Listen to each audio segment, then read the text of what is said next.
All right, well, earlier in the show, we heard from Common Ground volunteer Carol Swan about the importance of country of origin labeling, and that interview will be on our Facebook page a little bit later this morning.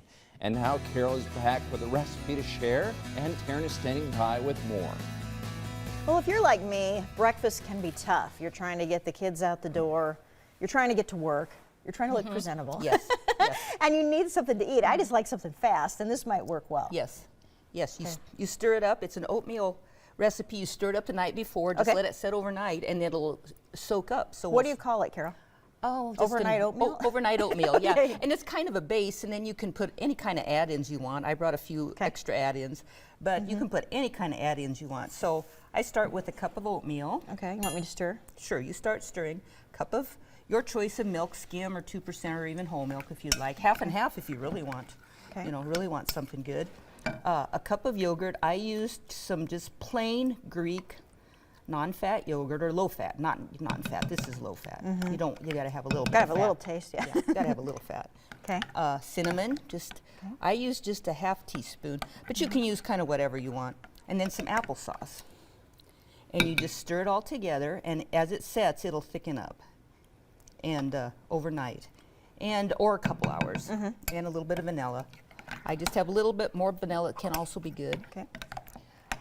If you want to use like honey instead of applesauce for sweetener, then that will work. And then I put it in individual cups, or you can just put it in a bowl.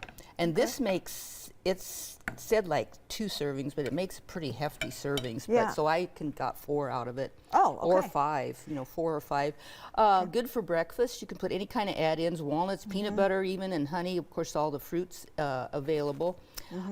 It's relatively low calorie. There's no added sodium in it, because my oats here that are a product of Canada and USA, they have no sodium. And the cinnamon, we're going to go with this, has Indonesia, Vietnam, and China in it, and it's just a nice little added flavor. Okay, so top it with whatever you want. Fruit or nuts, maybe? Yeah, nuts, walnuts, almonds, about anything. A little more sugar if you like a little something sweeter. And the blueberries and strawberries are products of Mexico. Of course, we can't get them in this part of the country this time of year. Apple's a U.S. apple, but it'll keep several days in the refrigerator too. Yeah, very good. So kind of a cold oatmeal here. Yeah. And if you want to heat it like 30 seconds, we'll kind of get the edge off. If you want it warm even, and the fruit, even if you put the fruit in on top, I tested all this, did a home test. If you put the fruit on the night before, it will not get sloppy or juicy or anything, soggy. Soggy. Okay, thank you, Carol. And this recipe is on our Pure Nebraska Facebook page if you want to copy it down. Back to you, John.